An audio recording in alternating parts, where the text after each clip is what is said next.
Me llamo Magdalena Ríos y tengo 67 años. Vivo en una casa solariega a las afueras de Toledo con muros gruesos que guardan tanto el frío de los inviernos como los recuerdos de toda una vida. No siempre fue mía. Durante años la vi desde fuera caminando con mi marido por la calle empedrada, soñando con que algún día podríamos entrar como dueños y no como simples admiradores. Él murió joven demasiado pronto, y ese sueño quedó en mis manos solas como tantas otras cosas. Criar a mi hijo Julián fue un reto al que me entregué con todo. Tenía apenas 9 años cuando su padre se fue, y yo que apenas sabía mantener el pulso entre la pena y la necesidad, decidí que no me quedaba otra que levantar la cabeza. Conocía bien los oficios artesanales, el valor de las piezas antiguas que se vendían a turistas en el casco histórico. Con unos pocos contactos y mucho atrevimiento, comencé una importadora de artesanía trayendo cerámicas, tapices y madera tallada desde distintos rincones de España y Portugal. No fue fácil. Hubo noches en que contaba monedas para pagar la luz y días en los que la vergüenza me quemaba la cara al ir al banco a pedir prórrogas para los préstamos. Pero no me rendí. Poco a poco la empresa fue creciendo y con ella mi resistencia. Aprendí a negociar con proveedores, a cuidar de mis empleados, a arriesgar en momentos donde lo sensato habría sido retirarse. Cada paso era un sacrificio. Cada decisión llevaba el peso de saber que no había margen para fallar. Julián dependía de mí.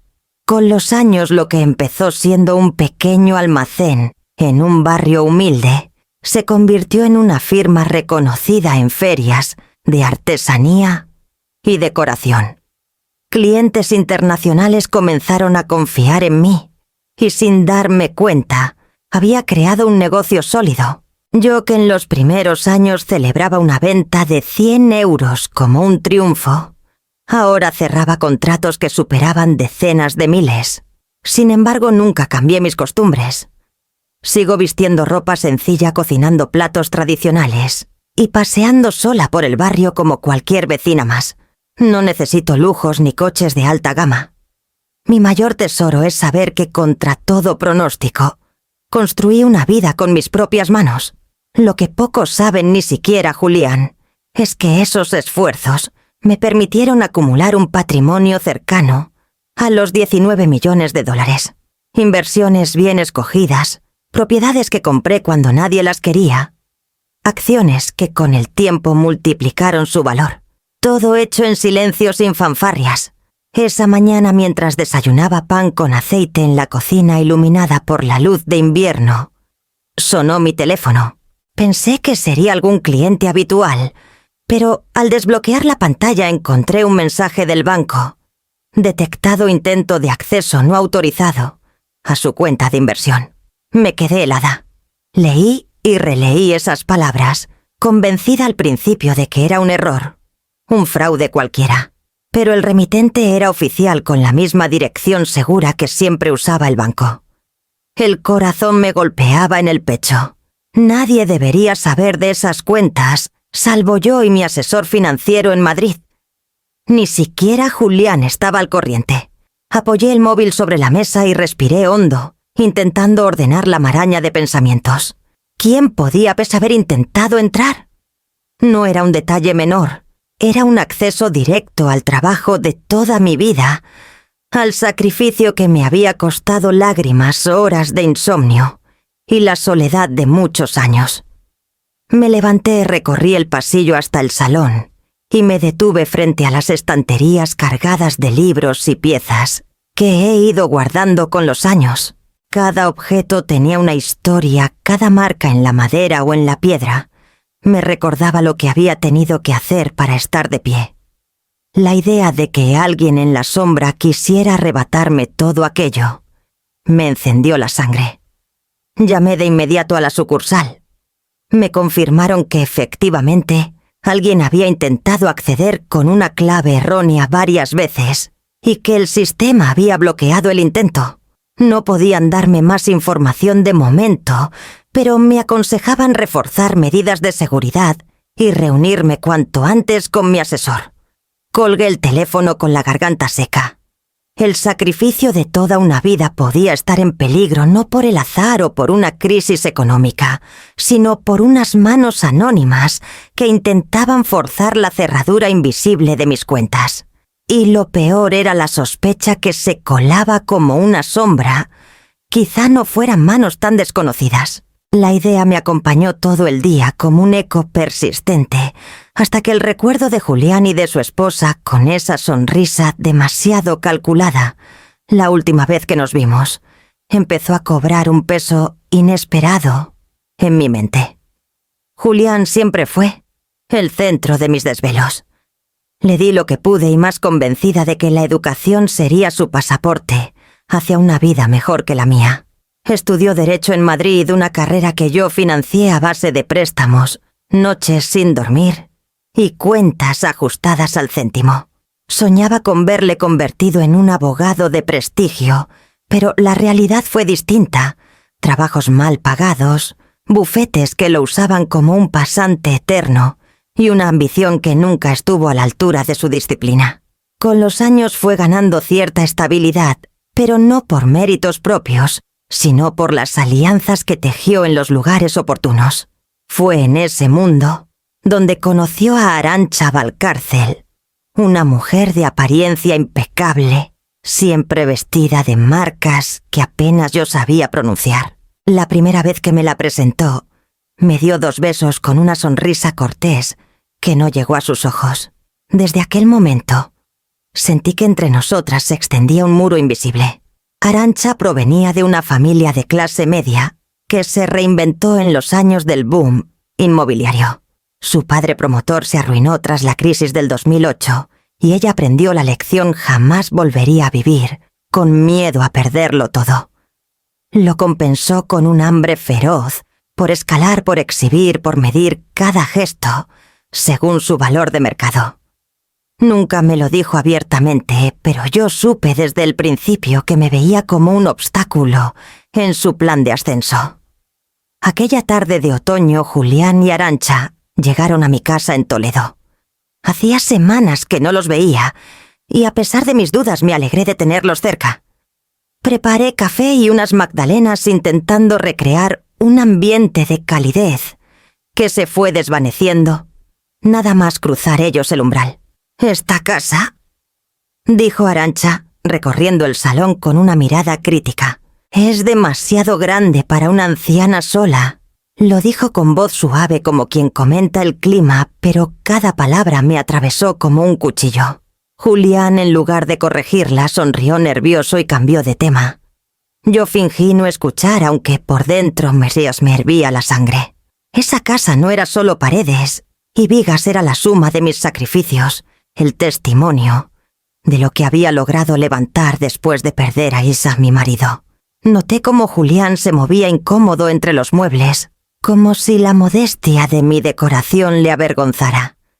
Me pidió una copa de vino no cualquiera, sino uno de crianza, como si estuviera en un restaurante caro, y mientras se lo servía recordó con cierto fastidio que en la última cena con colegas en Madrid, él había tenido que explicar que su madre tenía una tiendecilla de artesanía en Toledo.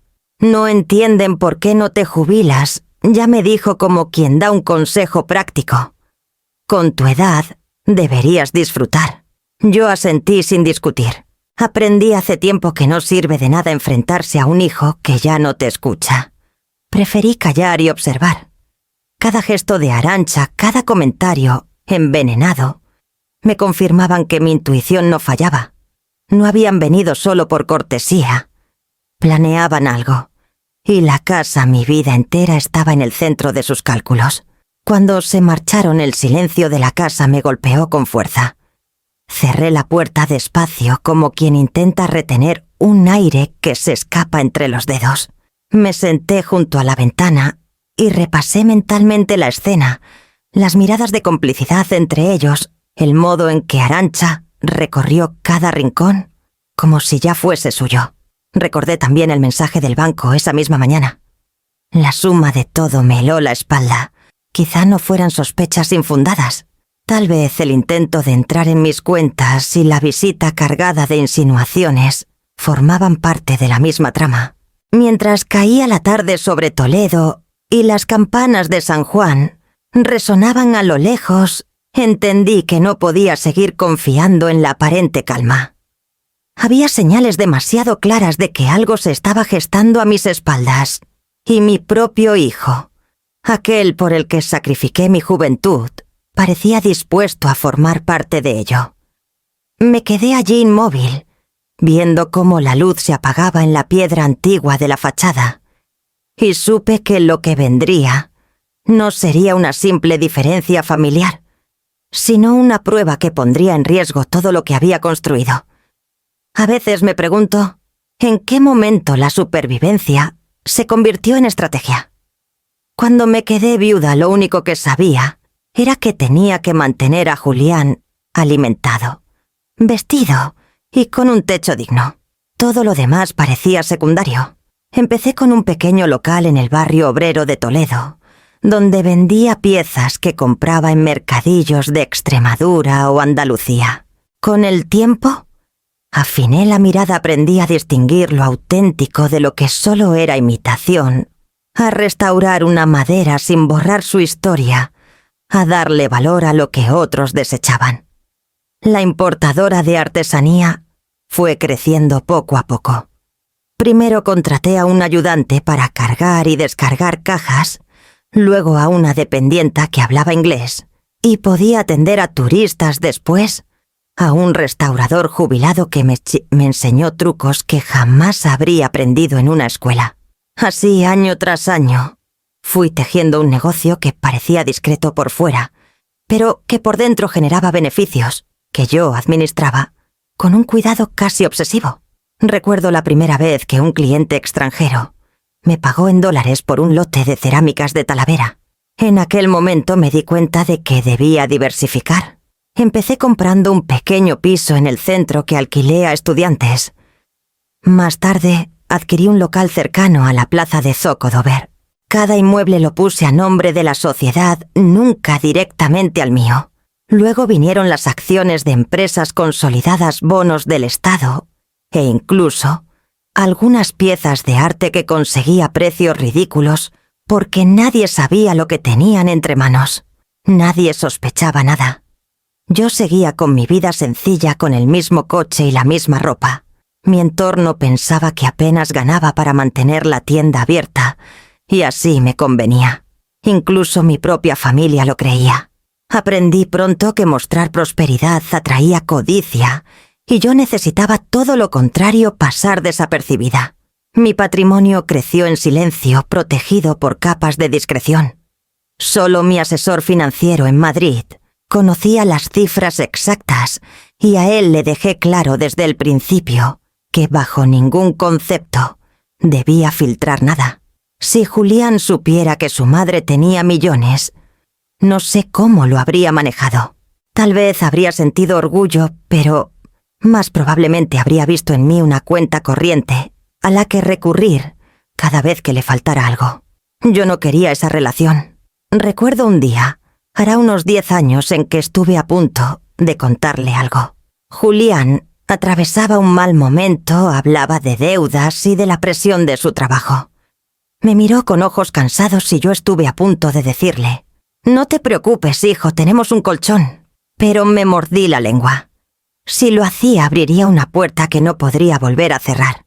Preferí prestarle un poco de dinero como si fuera un esfuerzo grande, y él lo aceptó sin cuestionar. Nunca supo que en realidad yo tenía ya varias propiedades pagadas al contado. Con los años mi decisión se confirmó como acertada. Veía cómo la ambición crecía en él y sobre todo cómo Arantxa alimentaba ese fuego. Ella siempre hablaba de casas en urbanizaciones privadas, de coches de lujo, de vacaciones en el extranjero. En sus ojos podía leer la insatisfacción constante, el deseo de más. Yo era lo contrario. Cuanto más acumulaba en silencio, más sencilla me volvía hacia afuera. El secreto me daba una libertad extraña. Podía caminar tranquila por las calles de Toledo. Sin llamar la atención podía entrar a un café sin que nadie imaginara que la mujer de abrigo raído y bolso viejo tenía cuentas millonarias invertidas en medio mundo. Esa invisibilidad era mi escudo. Pero la visita de Julián y Arantxa, días atrás sumada al intento de acceso a mis cuentas, me hizo temblar. ¿Hasta cuándo podría seguir escondiendo lo que con tanto esfuerzo había construido mi secreto, que me había protegido durante décadas? Empezaba a convertirse en una carga. Y lo más doloroso era saber que si algún día salía a la luz, no sería en un momento de celebración, sino en medio de una tormenta que ya podía sentir acercándose. Mientras guardaba las carpetas con mis inversiones en el cajón del escritorio, supe que había llegado el tiempo en que la discreción dejaría de ser suficiente. No habían pasado ni 3 días desde la visita en Toledo, cuando recibí la llamada de Julián. Su voz sonaba forzada como si leyera un guión aprendido de memoria. Me dijo que Arantxa quería organizar una cena en su piso de Chamberí y que sería una buena ocasión para hablar en familia. Lo repitió varias veces subrayando esas 2 palabras en familia. Yo asentí en silencio, aunque dentro de mí algo se revolvía. A lo largo de los años había aprendido a reconocer el tono de mi hijo cuando ocultaba algo. Esa mezcla de entusiasmo impostado y frases breves que apenas admitían réplica. «Vendrás, ¿verdad?», insistió. Contesté que sí, porque en realidad quería mirarles a los ojos y confirmar mis sospechas. Colgué con un peso en el estómago que me impidió conciliar el sueño aquella noche. El día anterior a la cena recibí una llamada equivocada en el fijo de la tienda. Contesté, y al otro lado escuché la voz de Arantxa hablando con alguien. No se dio cuenta de que yo estaba en la línea. «Sí, tranquila, esta noche la vieja no tendrá escapatoria». Sentí un escalofrío que me recorrió la espalda. No quise escuchar más y colgué de golpe. Durante unos minutos me quedé inmóvil con el auricular en la mano, tratando de convencerme de que quizás había entendido mal, pero la frase había sido clara, cortante, imposible de confundir. Preparar el viaje a Madrid me resultó extraño. Metí en la maleta un vestido negro sencillo y una chaqueta de lana que uso desde hace años. Frente al espejo me vi frágil y fuerte a la vez. Pensé en mi marido y en lo que habría dicho si aún viviera. Tal vez me habría aconsejado no ir, pero parte de mí necesitaba enfrentar aquella sombra. El piso de Chamberí estaba iluminado con luces cálidas y decorado con un estilo minimalista que pretendía ser lujoso. Arantxa me recibió con 2 besos fríos y un perfume tan intenso que me mareó. Julián apareció enseguida con una copa de vino en la mano, nervioso pero sonriente como si todo estuviera bajo control. «Mamá, qué alegría que estés aquí», dijo abrazándome sin apenas apretarme. Yo sonreí, pero en mi interior sentí un vacío. Caminé hacia el salón donde la mesa ya estaba dispuesta con vajilla nueva, copas relucientes y un centro de flores frescas. Había más invitados, un par de tíos lejanos amigos de Julián que apenas conocía. El ambiente olía a presentación, a función cuidadosamente ensayada. Me senté en una esquina, observando cómo Arantxa se movía de un lado a otro con seguridad estudiada, repartiendo órdenes a la asistenta, comprobando cada detalle como si fuera la anfitriona de una velada diplomática. No pude dejar de notar cómo sus ojos recorrían mis manos, mi bolso gastado, mi abrigo colgado en el perchero. Su mirada era un inventario.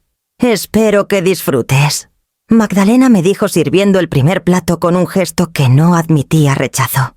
«Esta noche es especial».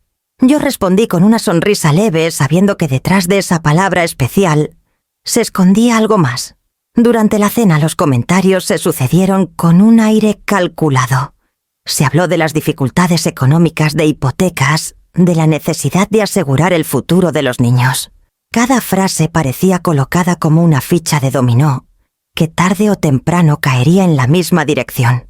Julián, cada vez más serio, evitaba mi mirada.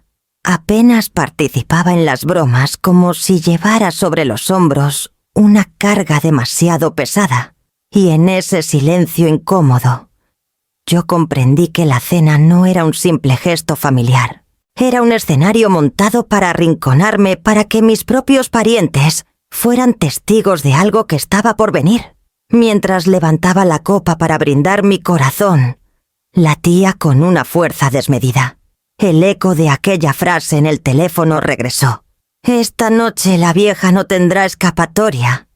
Miré a mi alrededor y vi sonrisas tensas, cuchicheos disimulados y una complicidad que no necesitaba palabras. Sabía que no había ido allí a compartir una velada, sino a enfrentar una emboscada disfrazada de cena. Y lo más duro era que en el centro de esa trampa estaba mi propio hijo. Subí al ascensor con la botella de vino en la mano. No era cualquier vino, lo había guardado. Durante años un Rioja de cosecha antigua que mi difunto marido compró antes de morir. Nunca lo abrí porque esperaba la ocasión justa, un momento que lo mereciera. Esa noche, mientras observaba cómo la puerta metálica se cerraba ante mí, entendí que quizás no era un homenaje, sino una defensa. Un gesto para recordarme a mí misma que pasara lo que pasara yo, llevaba conmigo la memoria de quién fui y de todo lo que construí. El piso de Julián y Arantxa brillaba de ostentación. El mármol en la entrada, los espejos estratégicamente colocados, las lámparas colgantes que parecían sacadas de un catálogo de lujo. Me saludaron con sonrisas ensayadas.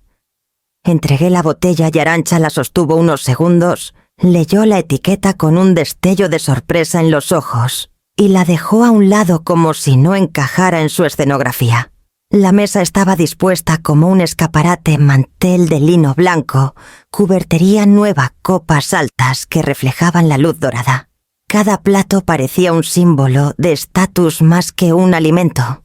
Me senté en un extremo sintiendo cómo el resto se organizaba alrededor de Arantxa, que ocupaba la cabecera como si fuera la dueña de la casa y de la reunión. Pronto empezó Axel a hablar hilando su discurso con la habilidad de quien lleva tiempo practicando. Presumió de los planes que tenían: un chalet en La Moraleja, el colegio privado para los niños, los viajes pendientes a Suiza y Austria. Cada palabra estaba calculada, cada sueño narrado en voz alta, como si se tratara de una promesa inevitable.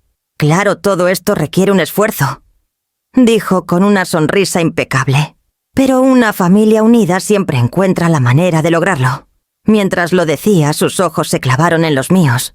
No fue un simple cruce de miradas, fue una señal, un recordatorio de que yo estaba allí.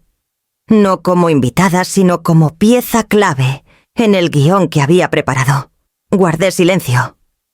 Sonreí lo justo, asentí en algunos momentos, pero por dentro sentía el cristal resquebrajarse. Todos los presentes fingían conversar, pero yo notaba cómo sus miradas se deslizaban hacia mí una y otra vez. Era como si la botella de vino, los platos y las flores fueran excusas, y yo la verdadera protagonista de la velada. Julián apenas hablaba. Se limitaba a acompañar con un gesto, con un sí breve, con un movimiento de cabeza. En su rostro se mezclaba la incomodidad con un orgullo que no entendí del todo. A ratos parecía cómplice de su esposa, a ratos un niño atrapado en una trampa demasiado grande para él. La comida se sucedía entre elogios a lo ajeno y comparaciones hirientes. En Suiza los niños esquían desde pequeños, decía Arantxa, mirando a sus hijos como si ya los viera descender por montañas nevadas. En La Moraleja los vecinos se cuidan unos a otros, es otro ambiente. Todo dicho en tono neutro como si no buscara nada, pero cargado de insinuaciones.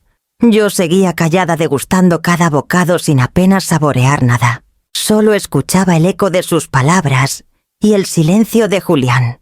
A cada frase me resultaba más claro que aquello no era una cena inocente, sino un escenario cuidadosamente montado para que mi figura encajara en el hueco del benefactor de la madre, que financia los sueños ajenos. De vez en cuando algún pariente añadía comentarios sobre lo duro que estaba todo, sobre las oportunidades que se escapaban si no se actuaba rápido. Era como escuchar un coro afinado, que acompañaba a Tila, la solista principal, Arantxa.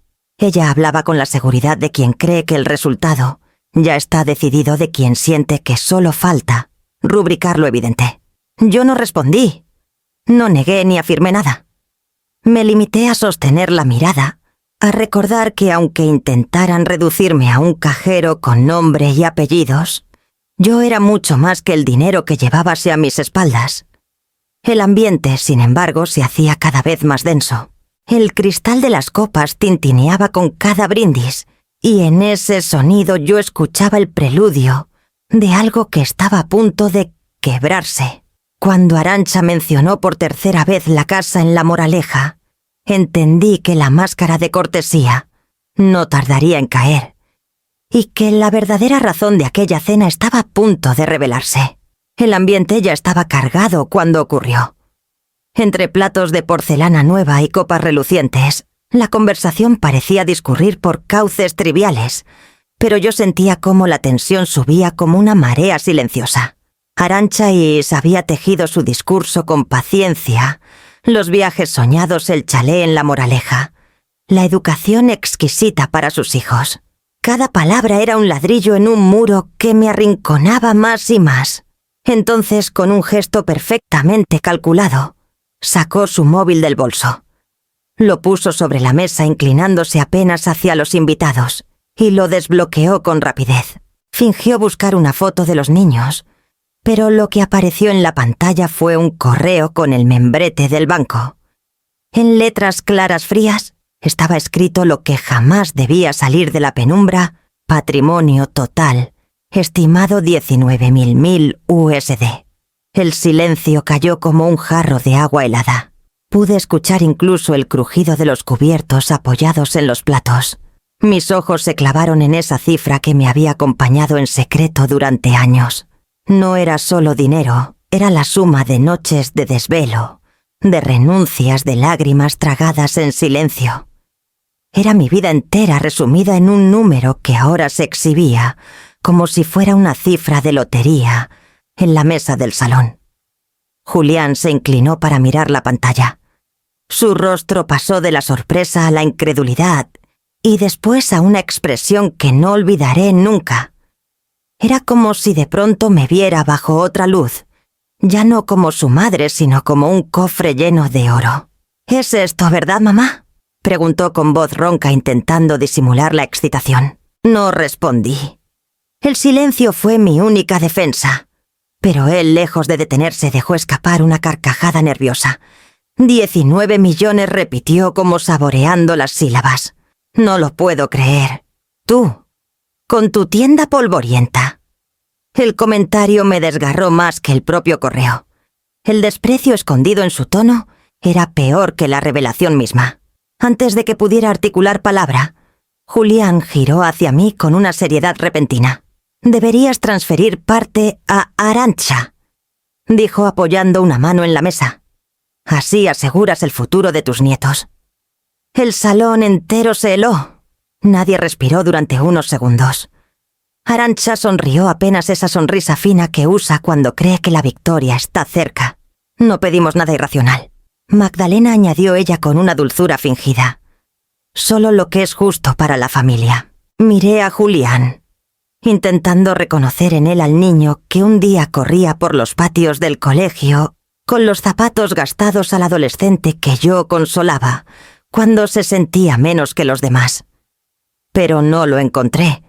Lo que vi frente a mí era un hombre adulto ansioso, convencido de que tenía derecho a exigir. Mis manos temblaron bajo la mesa. Quise responder, pero el nudo en mi garganta me lo impidió. Sentí todas las miradas clavadas en mí como cuchillos esperando una señal. El vino de mi marido reposaba sin abrir, olvidado en un rincón, mientras la habitación se convertía en un tribunal improvisado. «Mamá, piénsalo», insistió Julián con un tono más firme. «No necesitas tanto.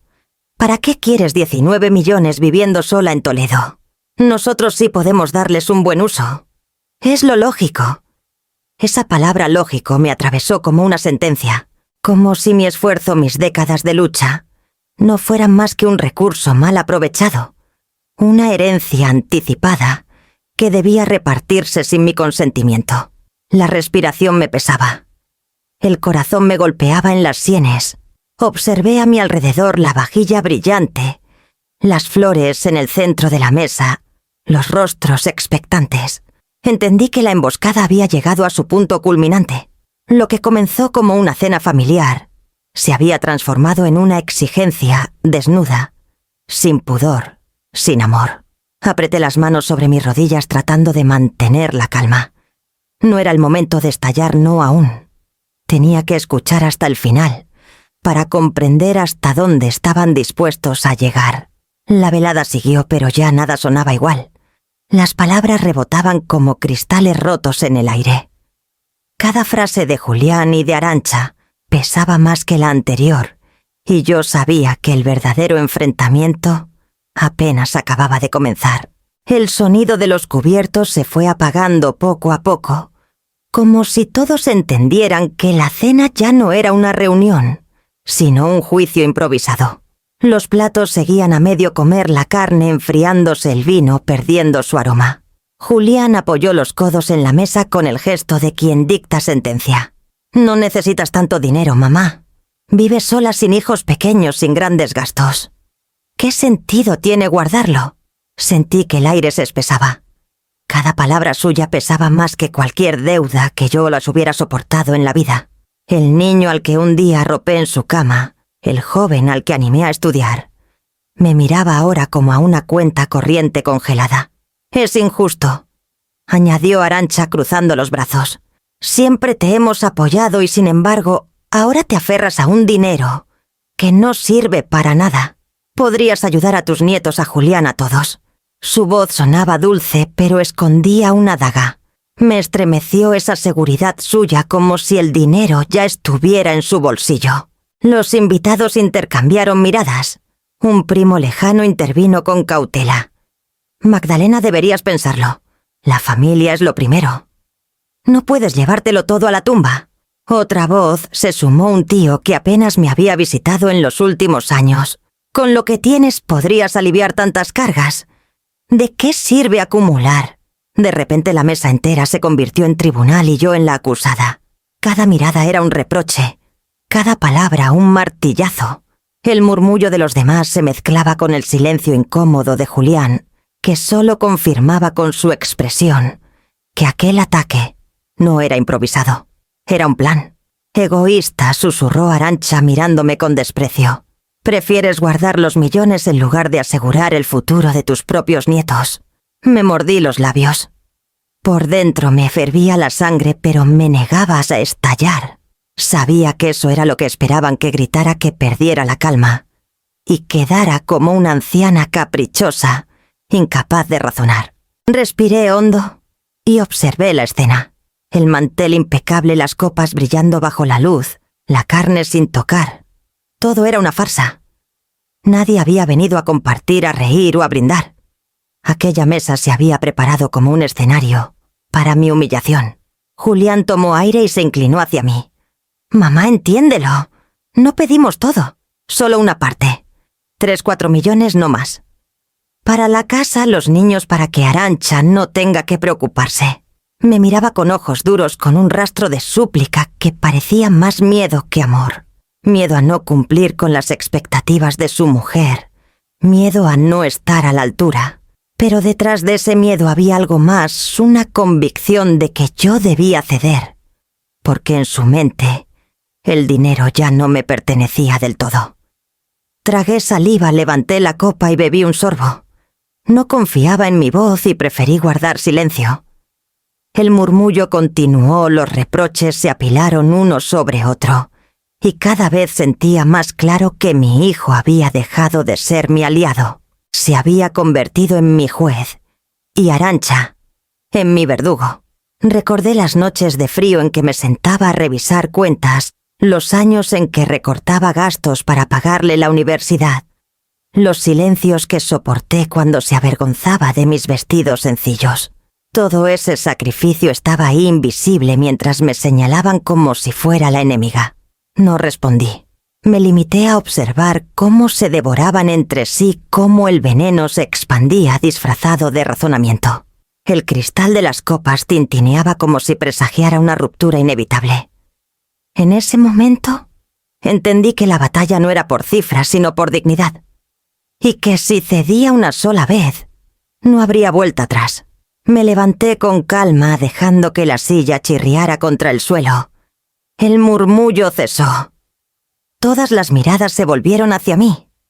Sabía que la siguiente palabra, el siguiente gesto, marcaría un antes y un después. Y mientras recogía mi abrigo del respaldo de la silla, tuve la certeza de que el desenlace estaba más cerca de lo que ellos imaginaban. No recuerdo cuánto tiempo más aguanté sentada en aquella mesa. Las voces seguían repitiéndose como un eco que rebotaba en las paredes del salón. Deberías compartir. Piensa en tus nietos. Es lo lógico. Pero lo que de verdad me atravesó fue la frase de Julián, dicha con una firmeza que no dejaba lugar a dudas. Mamá, lo mejor es que transfieras los 19 millones a nombre de Arantxa. Así no habrá discusiones y todo quedará resuelto. El silencio que siguió fue más brutal que el propio pedido. Sentí cómo me ardía la cara no de vergüenza, sino de una mezcla de rabia y tristeza que me desbordaba. Arantxa sonrió satisfecha como si al fin hubiera conseguido arrancar la confesión que llevaba semanas planeando.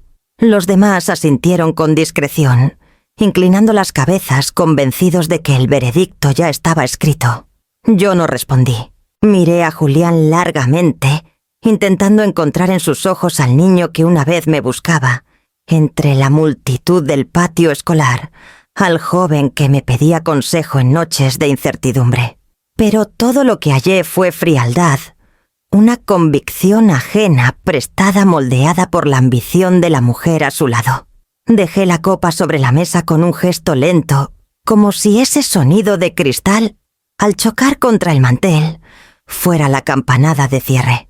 Me levanté con calma. La silla se arrastró contra el suelo provocando un chirrido que cortó de golpe cualquier conversación pendiente. Todos me miraron. No dije palabra. Caminé hasta el perchero, tomé mi abrigo y avancé hacia la puerta. Podrían haber pronunciado un discurso, podría haber gritado mi dolor, pero entendí que nada de lo que dijera cambiaría lo que estaba frente a mí.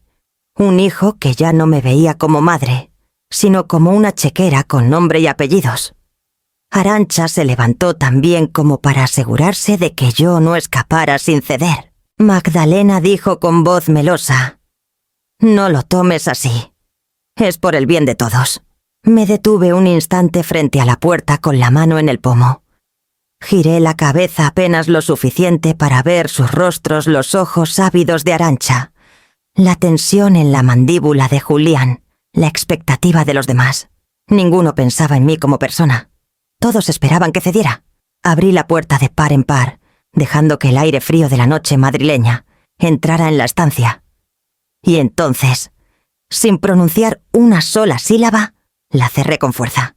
El golpe retumbó por todo el pasillo como un trueno seco, como una sentencia irrevocable. Bajé las escaleras con pasos firmes, ignorando las voces que se filtraban tras la puerta. No lloré. No podía.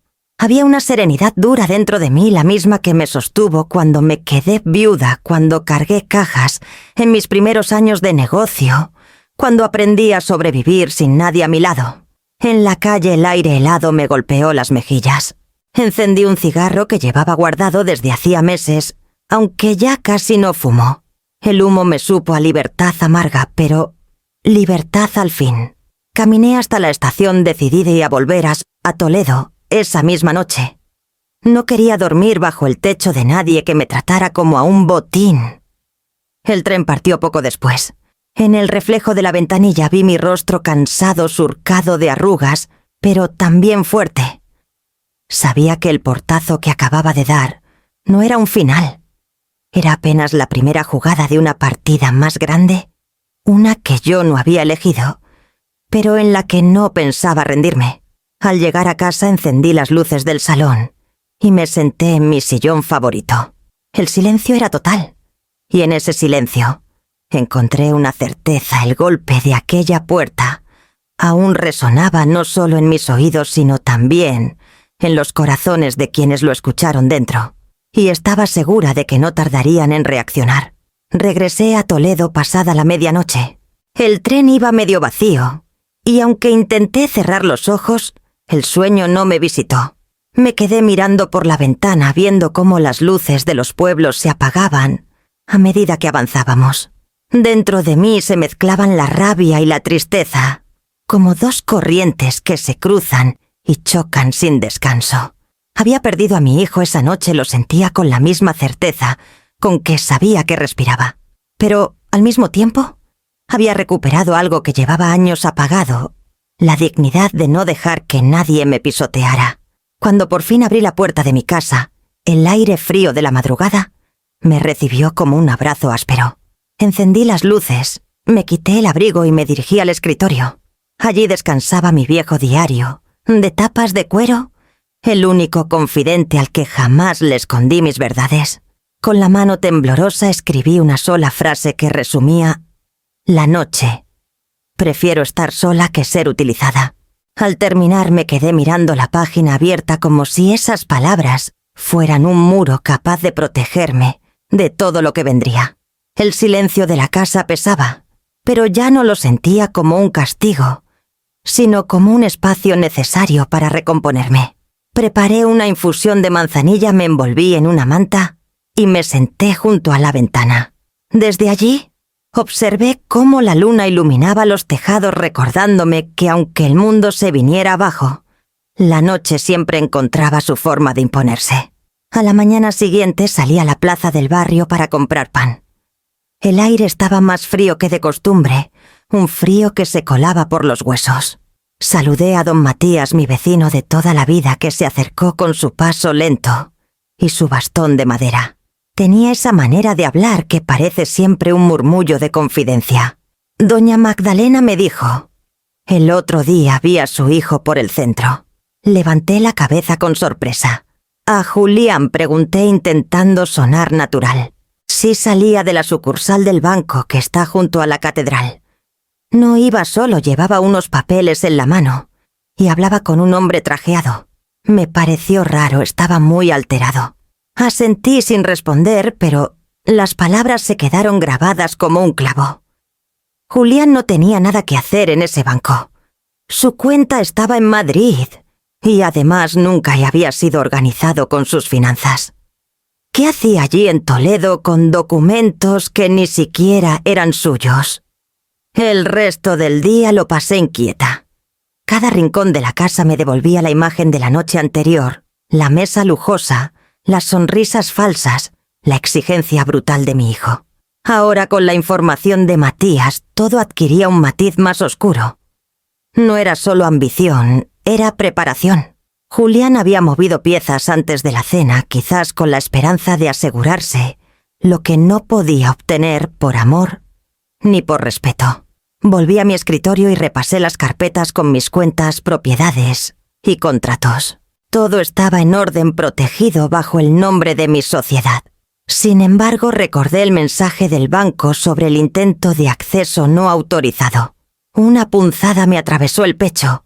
¿Y si Julián había estado detrás de aquel movimiento? ¿Y si esos documentos que llevaba eran parte de un plan más grande? La noche cayó otra vez sobre Toledo, y la soledad se hizo más evidente que nunca. Encendí la chimenea y me quedé mirando las llamas, buscando en ellas respuestas que no llegaban. Quise creer que mi hijo todavía podía recapacitar, que la influencia de Arantxa no era definitiva.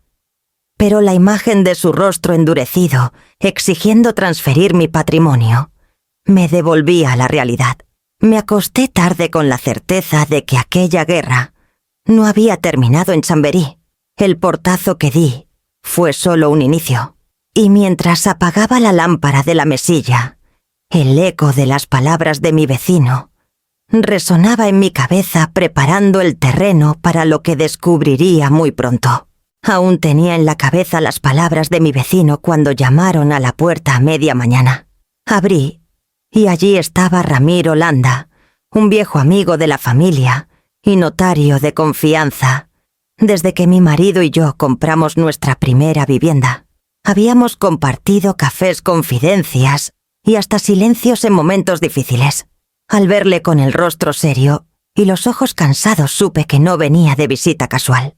Entró sin rodeos, dejó el sombrero en la mesa del recibidor y me pidió que nos sentáramos en el salón. El silencio se alargó unos segundos, hasta que finalmente habló con esa voz grave que siempre tuvo. «Magdalena, necesito contarte algo delicado». Mi estómago se encogió. Ramiro no era de exagerar, y si había venido en persona, era porque lo que traía entre manos no podía confiarse a un teléfono. «Se trata de Julián y de tu nuera», dijo al fin con un suspiro. «Han estado en mi despacho hace unos días. Querían que yo certificara un poder notarial para actuar en tu nombre». Me quedé helada. «¿En mi nombre?», pregunté, apenas reconociendo mi propia voz. «Sí. Alegaron que estabas perdiendo facultades, que necesitaban gestionar tus bienes, porque según ellos ya no estabas en condiciones de hacerlo». Hizo una pausa y me miró directo a los ojos. «Pretendían declararte incapaz». Sentí que el aire se me escapaba de los pulmones. Había imaginado su codicia, había sospechado de sus intenciones, pero escuchar esas palabras era como recibir una puñalada en el pecho. «No firmé nada claro», continuó Ramiro. Me negué en rotundo. «Pero me temo que han acudido a otro notario menos escrupuloso. Tengo indicios de que ya falsificaron un poder con tu firma». La sala giró a mi alrededor. Recordé el comentario de Matías sobre Julián saliendo del banco con documentos en la mano. Recordé el mensaje del banco sobre intentos de acceso. Todo encajaba en una secuencia siniestra. Mi propio hijo y su esposa estaban preparando mi entierro legal en vida. Me llevé las manos al rostro tratando de ordenar la avalancha de pensamientos. Ramiro se inclinó hacia mí con gesto firme. «Magdalena, tienes que reaccionar. El portazo que diste en Chamberí fue valiente, pero no ha detenido nada. Solo los ha enfurecido más». Respiré hondo intentando mantener la calma. «¿Qué puedo hacer?». «Ramiro», pregunté, «¿cómo se lucha contra la traición de un hijo?». Él me tomó la mano con delicadeza. «Primero, blindar tu patrimonio. Hay procedimientos legales que podemos iniciar para anular cualquier poder falso. Necesitamos registrar de inmediato nuevas medidas de seguridad y dejar constancia de que gozas de plena capacidad. No podemos darles ni un resquicio». Me levanté despacio, caminé hasta la ventana y miré los tejados de Toledo, bajo el sol de invierno. Me dolía el alma no solo por la traición, sino porque cada paso que debía dar a partir de ahora me alejaba más de la idea de familia que tanto había defendido. Sin embargo, entendí que no había elección. O me defendía, o perdería no solo mi dinero, sino también mi nombre y mi libertad. Volví a sentarme frente a Ramiro y asentí. «Haz lo que tengas que hacer. Yo no voy a entregarles mi vida envuelta en un sobre». Él sonrió levemente con esa mezcla de profesionalidad y afecto que siempre lo caracterizó. Sabía que responderías así. «Pero escucha, Magdalena, esta batalla no será rápida ni limpia. Julián y Arantxa están convencidos de que tienen derecho a lo tuyo. Irán lejos, muy lejos». Mientras me hablaba, me vino a la mente la imagen de Julián niño, con sus rodillas raspadas y sus ojos buscando mi aprobación. Nunca imaginé que aquel mismo niño intentaría borrar mi voz con un documento falso. Me quedé en silencio con un peso insoportable en el pecho. El portazo en Chamberí había sido un gesto de dignidad, sí, pero ahora lo entendía, no fue el final. Fue apenas la primera señal de que la guerra acababa de comenzar. Me despedí de Ramiro con la promesa de vernos al día siguiente en su despacho. Cuando cerré la puerta, apoyé la frente contra la madera y dejé escapar un suspiro. Sentí que la casa entera contenía la respiración conmigo. Y en ese silencio supe que la próxima vez que escuchara el nombre de mi hijo, sería para enfrentar algo todavía más cruel. Al día siguiente me presenté en el despacho de Ramiro. Era una oficina antigua con paredes cubiertas de libros y un olor a papel que siempre me había transmitido confianza.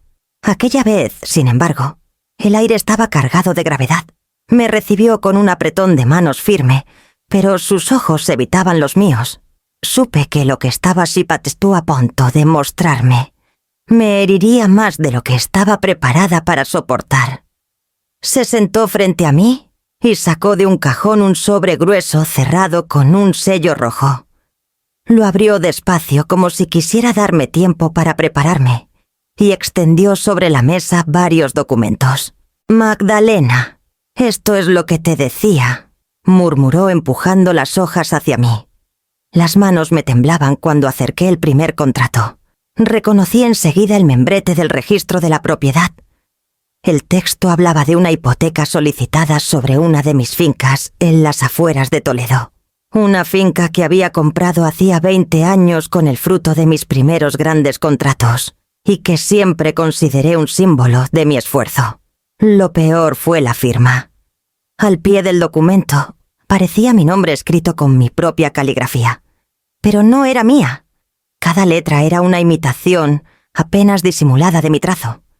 Habían copiado hasta la curva final de la G, esa que solo yo hacía así desde niña.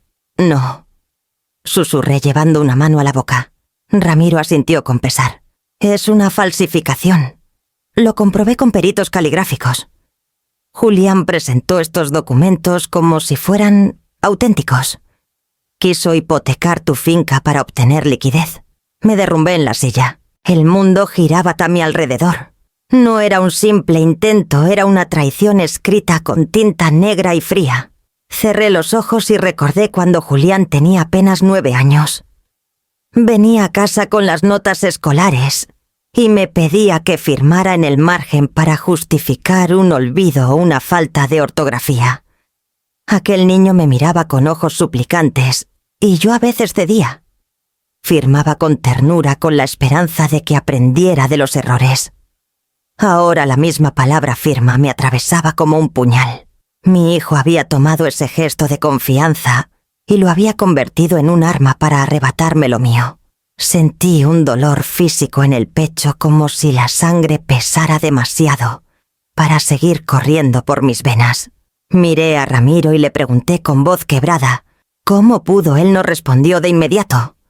Tomó aire, se quitó las gafas y las dejó sobre la mesa. La ambición, Magdalena, y la presión de Arantxa. Quieren tu dinero a toda costa. No entienden lo que significa el sacrificio que lo levantó. Solo ven números. Pasé los dedos por la firma falsa con rabia contenida. Era como tocar una herida abierta. Quise llorar, pero no me salieron lágrimas. Solo un nudo en la garganta que me impedía hablar. Ramiro colocó una mano sobre la mía. «No estás sola.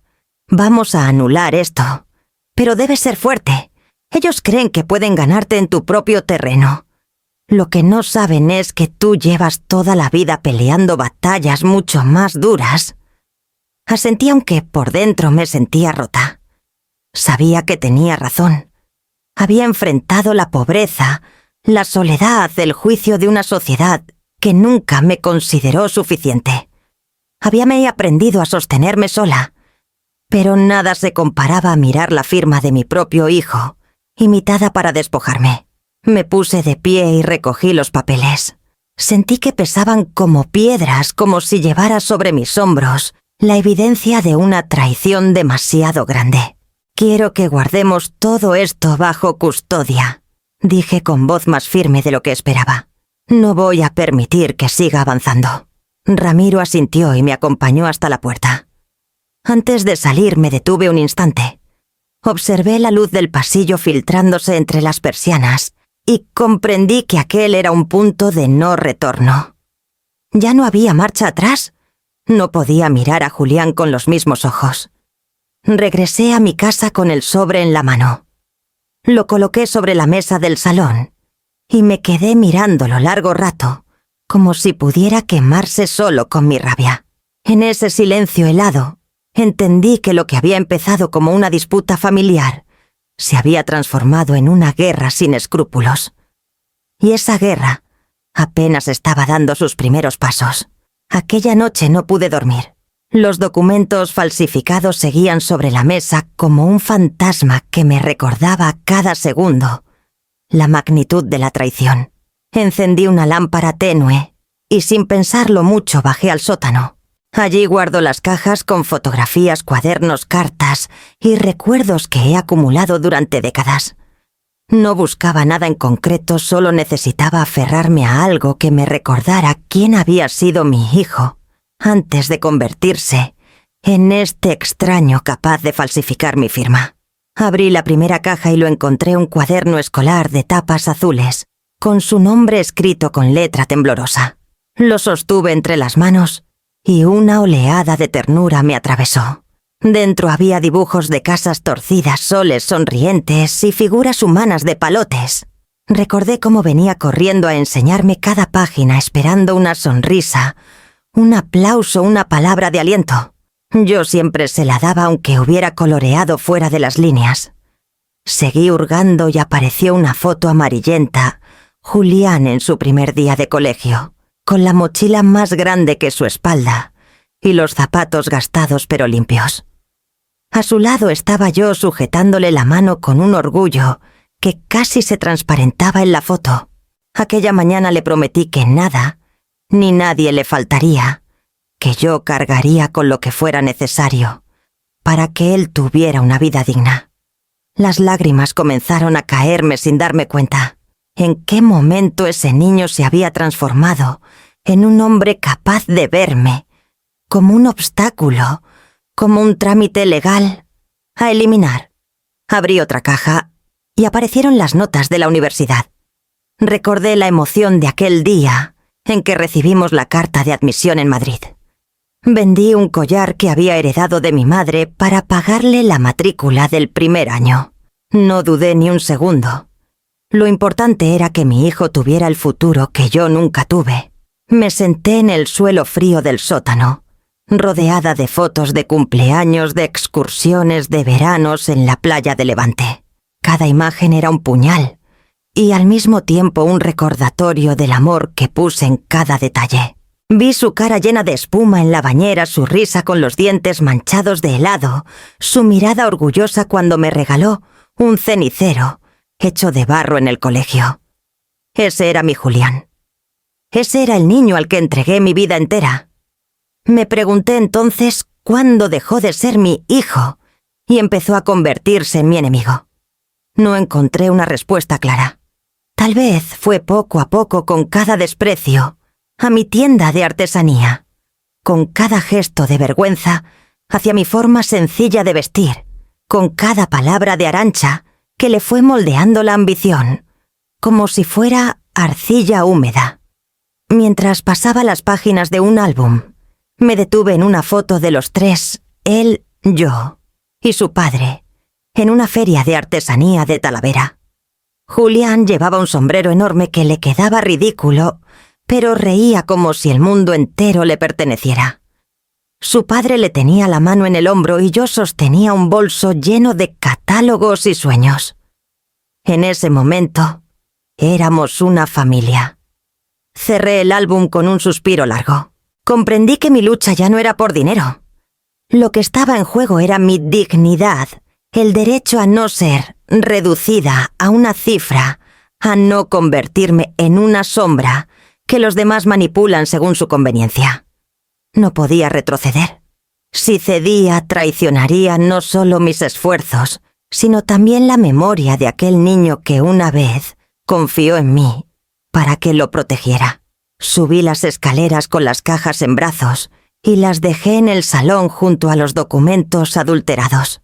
Los recuerdos y la traición se miraban de frente como dos ejércitos preparados para chocar.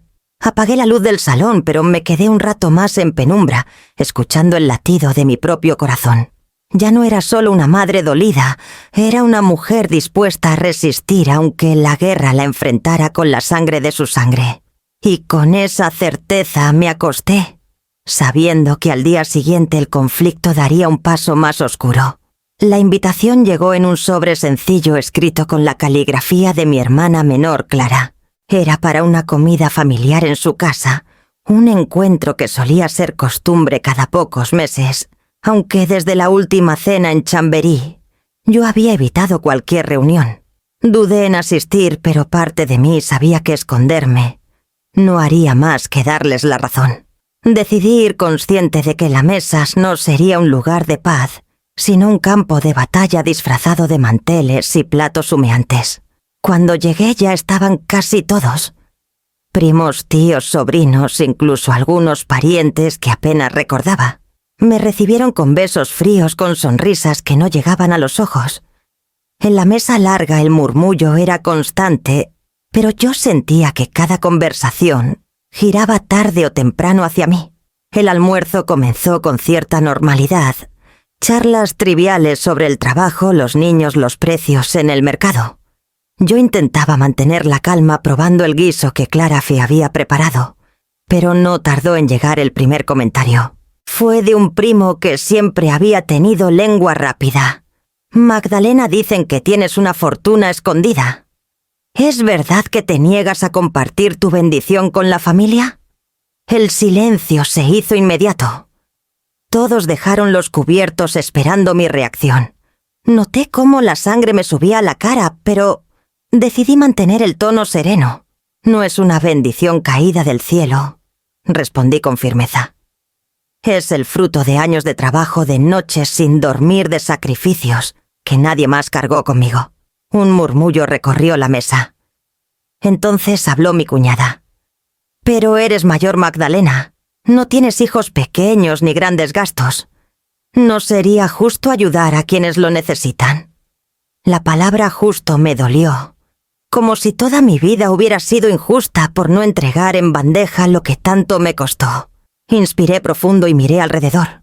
Lo que se gana con sudor no se reparte por chantaje. Dije despacio, Clara, para que cada sílaba quedara suspendida en el aire. La frase cayó como un golpe seco. El silencio fue absoluto. Ni los niños se atrevieron así a hacer ruido. Todos me miraban, algunos con reproche, otros con incomodidad, unos pocos con una chispa de respeto. Clara carraspeó para cambiar de tema, pero era tarde, el juicio ya se había iniciado. Otro sobrino insistió con cierta insolencia. ¿Y qué pasa con Julián? Es tu hijo. No merece nada de todo lo que tienes. Sentí una punzada en el pecho. Merece mi amor, contesté. Siempre lo ha tenido. Pero el amor no se mide en billetes ni en propiedades. Si él piensa lo contrario, entonces no es amor lo que busca. Las palabras se clavaron en la mesa como un cuchillo. Vi a varios bajar la mirada, incapaces de sostenerla.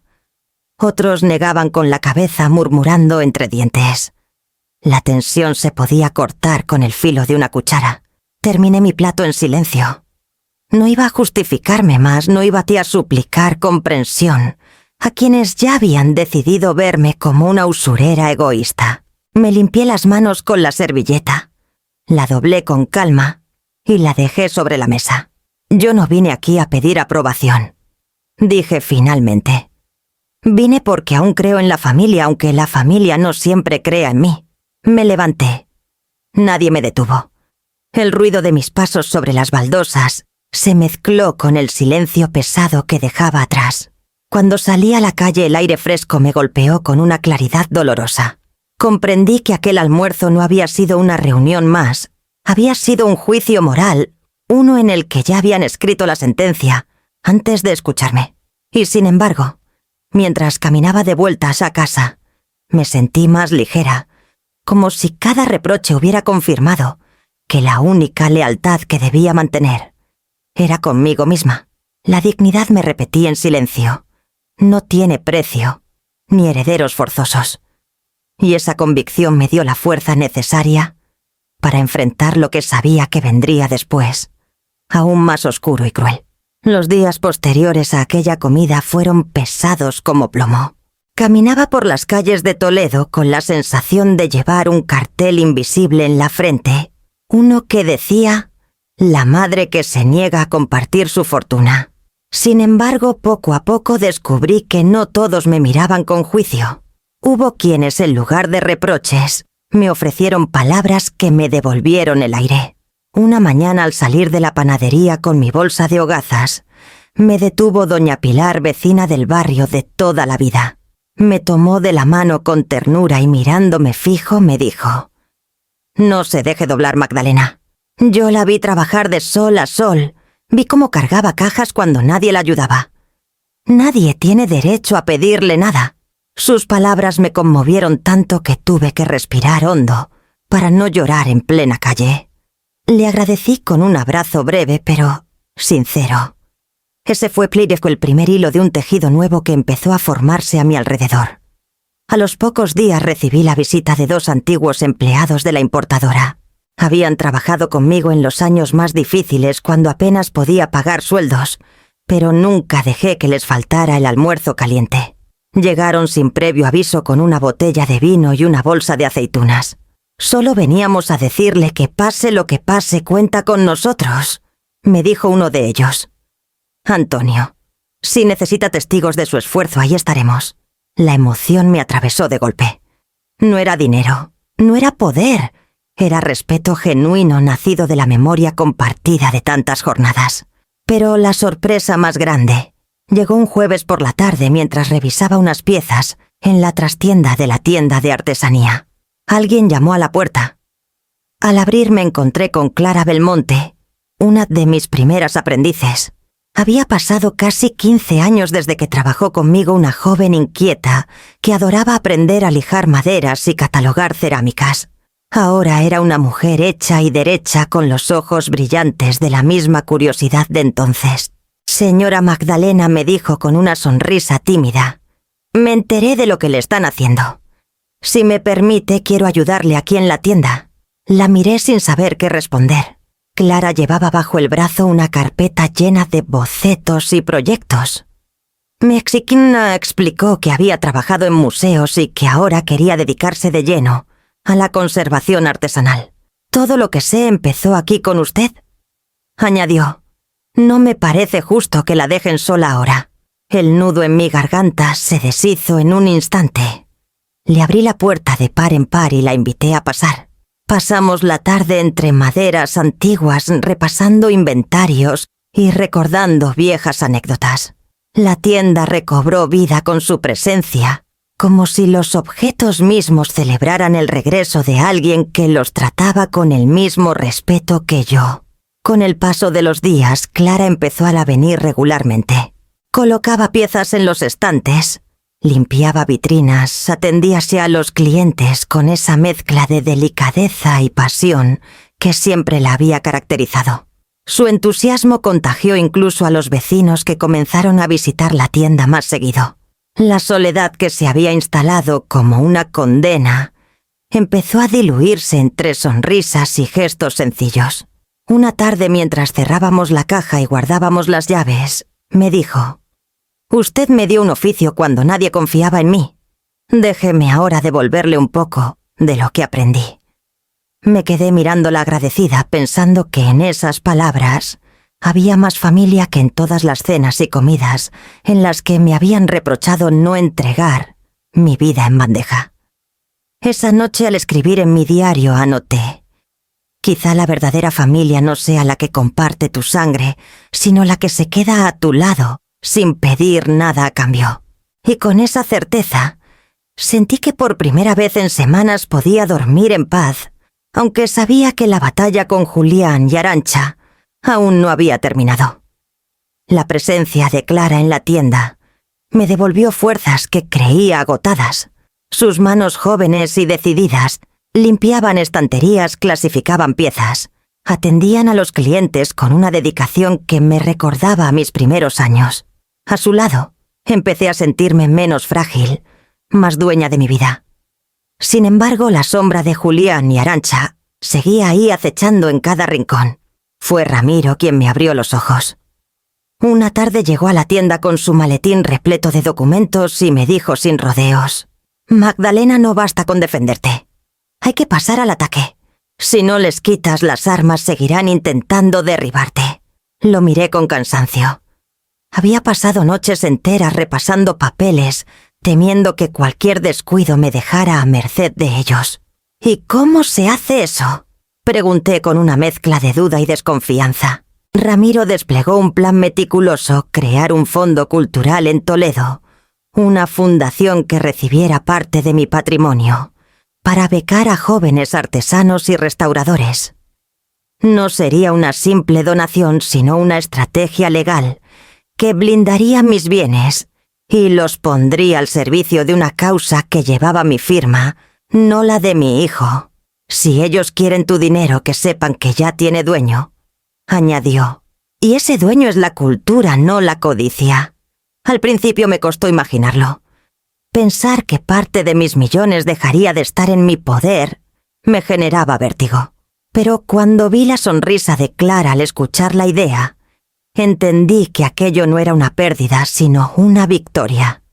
Mis sacrificios no se evaporarían en manos ambiciosas, sino que se transformarían en futuro para quienes sí valoraban el esfuerzo.